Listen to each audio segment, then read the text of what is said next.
साठी आपण bank Nifty आणि निफ्टीचे अनालिसिस बघूयात. तर आता निफ्टी जर तुम्ही वीकली कॅन्डल चेक केली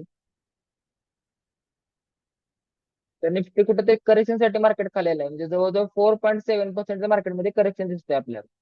अजून मार्केट थोडं करेक्शन साठी मार्केट खाली जाणारच आहे. तर 15 मिनिट आता चेक करा, इथं मार्केट बघा, अप ट्रेंड मध्ये मार्केट आहे, इथं मार्केटमध्ये करेक्शन झालंय, मार्केट इथे या लेवल आता 15 झालेलं आहे. तर 15 मिनिट मध्ये जर आपण चेक केलं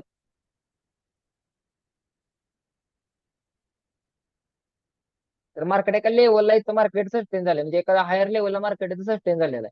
तर उद्या जर मार्केट याच लेवलला ओपन झालं, याच लेवलला मार्केट कुठं ओपन झालं तर मार्केट इथून फ्लॅट ओपन झाल्यानंतर परत मार्केट अपसूटच जायला तयार होणार. आणि मार्केट जर 24,000 ते 23,900 या लेवलला जर मार्केट ओपन झालं, म्हणजे लेवल एक्झॅक्ट लेवल सांगतो तुम्हाला,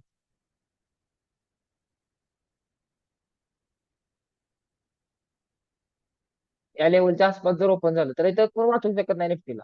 इथून निफ्टी परत सेलिंग साठीच जाणार आहे. मग आपण इथं ट्रेड कसा करायचा? फ्लॅट ओपनिंगला आपण अपसाईडला जाणार आहे, आणि मार्केट जर या लेवलला ओपन झालं तर इथं आपण एक स्ट्रॉंग बीएस कॅन्डल बघणार आहे, आणि इथून मार्केटला आपण सेल करणार, अग्रेसिव्ह सेल करणार आहे, फुल क्वांटिटी नाही तुम्ही सेल करणार मार्केट. हा झाला निफ्टीसाठी प्लॅन. तर जो हिडनबर्गचा जो रिपोर्ट आला आहे त्यानुसार तर मार्केट गॅप डाऊन व्हायची शक्यता जास्त. त्यामुळे आपण मार्केटला पण एक सहारा मिळाला न्यूजचा. मार्केटला जायचं तर खालीच आहे, पण एक न्यूजचा सहारा मिळाला मार्केटला, त्यामुळे मार्केट आता खाली जाणार. मार्केट कधी असं न्यूज वरती किंवा कशावरती वर्क करत नाही, मार्केट त्याच्या प्राइस ऍक्शन फॉलो करत असते. त्यामुळे न्यूजचा आता मार्केट सहारा घेऊन मार्केटतून खाली जाणार आहे. हा झाला निफ्टीसाठी प्लॅन. निफ्टीसाठी प्लॅन कळालाय का? इथं जर गॅप डाऊन ओपन झालं तरच आपण इथं स्ट्रॉंग सेलिंगला जाणार आहे, आणि जर इथं फ्लॅट ओपन झालं तर आपण अप साईडलाच जाणार आहे. हा झाला निफ्टीसाठी प्लॅन. आता बँक निफ्टीसाठी बघूया.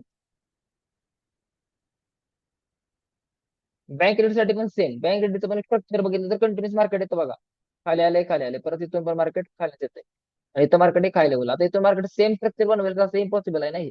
मार्केटला गॅप डाऊनच व्हायला लागणार तरच मार्केट इथून खाली जाऊ शकते, तर कोण मार्केटला वाचवू शकत नाही.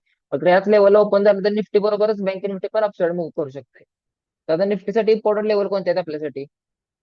तर 49,900 ते 50,000 या लेवलच्या मध्ये जर मार्केट कुठं ओपन झालं तर आपण इथे एक बेरिश कॅन्डल बघून सेम इथं आपण सेलिंग साठीच जाणार आहे. त्या लेवल मार्क करा, 49,950, 50,000 किंवा 49,900. ह्या लेवल आपल्यासाठी खूप इम्पॉर्टंट लेवल आहे.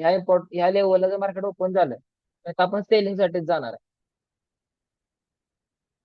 त्यात आपल्याला टार्गेट कुठले मिळणार आहेत बँक निफ्टी? तर 49,400 पर्यंत आपण जाऊ शकतो. 49,400 पर्यंत आपण आपल्याला टार्गेट मिळू शकते.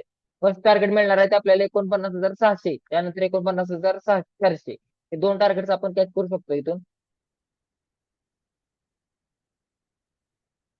ही एक लेवल आहे, परत ही एक लेवल आहे. त्या लेवल पर्यंत मार्केट आपल्याला टार्गेट दाखवू शकते. बँक निफ्टीसाठी आपला हाच प्लॅन आहे. मार्केट जर इथं फ्लॅट ओपन झालं तर आपण इथं कमी क्वांटिटी, म्हणजे फुल क्वांटिटी नाही पण 50% क्वांटिटी करून आपण इथं अपसाईडला जाऊ शकतो.